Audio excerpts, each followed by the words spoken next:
in Uganda and Kenya, and we are here to do a recap of what has been transpiring since Monday. My name is Fatuma Mutes from Makerere University, Uganda. My name is Henry Mchivi from Uganda Christian University, Uganda. I'm Consolata Mweni from Pwani University, Kenya.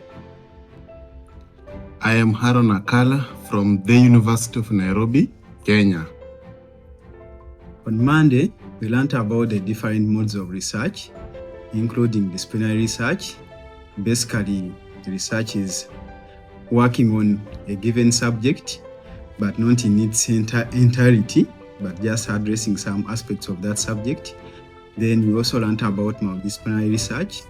Here you have different experts researching different areas, but working in silos. Then we learned about interdisciplinary research. So you have different subjects, like 2 or more. And then we learned about transdisciplinary.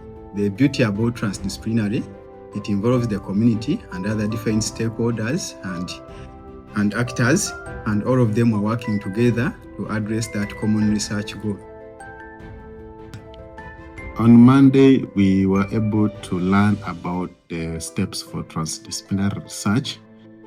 Some of these steps I can just mention, for instance, situational analysis, stakeholder analysis, and then there's also institutionalization of the collaboration of the stakeholder is some of the steps.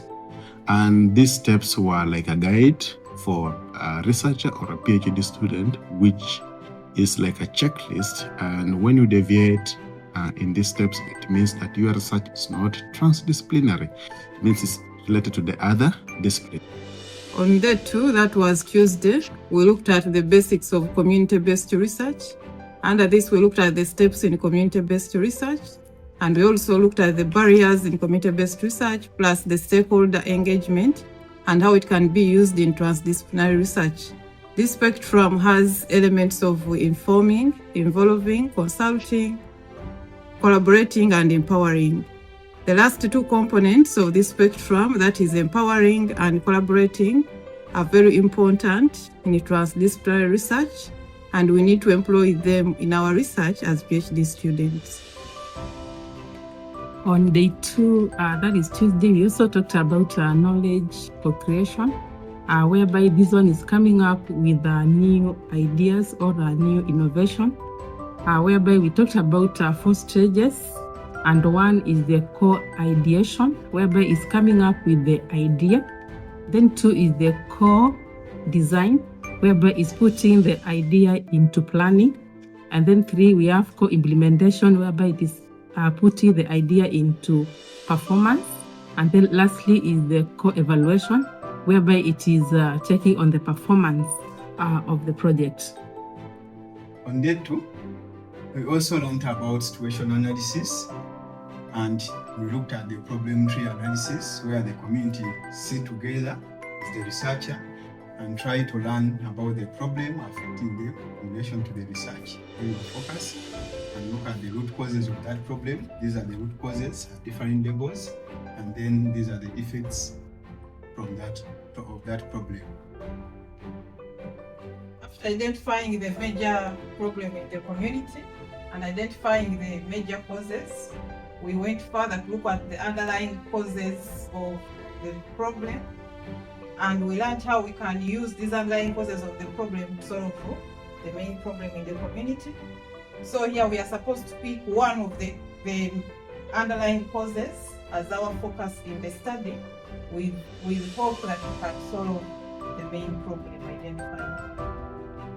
So on day 2, we wrapped up with a training on participatory videography, and this was based on how you can be able to empower the community to collect data or using the phone or camera on any device using videos. And from this, we also learned about how you can be able to edit this video with the community, and the process which include training them. And also, once you also train them, they will go collect the data. And then also, once they collect the data, you need to edit the data with them. And then at the end of the day, once all the data you have collected, you need also to compile this information and then also share with them this video. And then on day 3, we also learned about participatory photography, which was very interesting. And we also learned about the terminologies like photo voice, photo mapping, photo interviewing. And each of the lecturers, including the students, took the pictures and they described it. And we realized is where you give the voice to the community or the person who is taking the picture, and he's able to describe the picture that he or she has taken. So in a way, you empower them and then you give them the power to talk about what they have collected, both in the participatory photography and in the participatory videography. We also talked about community collaboration, and the aim of this one was to look at the community as collaborators but not participants, or work with the community but not in the community. And this one could help us to bring about innovations that are in the community or with the community, and then we integrate them with our skills or our knowledge so that we can improve on the knowledge. The focus of Module 2 is transdisciplinary research, and one of the entry points of this module is collaborative learning. We were able to see what collaborative learning is, what its characteristics, the principles, and what it entails. That is the process. How does it begin and how does it come to an end? We also got lived experiences of this approach from Uganda, where it has been applied and learning is taking place among farmers, and this learning is locally led. We wrapped up the day with a very wonderful training on qualitative data analysis. As you know, community-based participatory research is grounded on qualitative methods, though you can also blend with quantitative. So we learned how to collect qualitative data, more especially audio, which is then transcribed to generate and then analyzed to generate codes. And then these are under the different themes.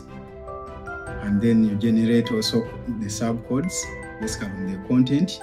And once you have the codes, you analyze, and then this data can be presented in various forms. You can present it as text, you can have tables, you can have graphs, you can have heat maps, and so many other formats.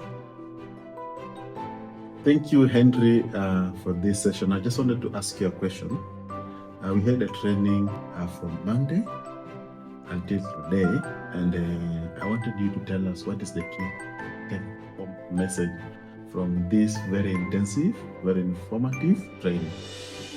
Okay, for me, my take-home, I appreciated the fact that qualitative research can actually be scientific research. Generally, there is a misconception from the scientific world that scientific research is mostly quantitative. Every time they want to see figures and numbers, but we learned that actually you can do, very rigorous scientific research using qualitative methods. Yeah, thank you, Henry, for that.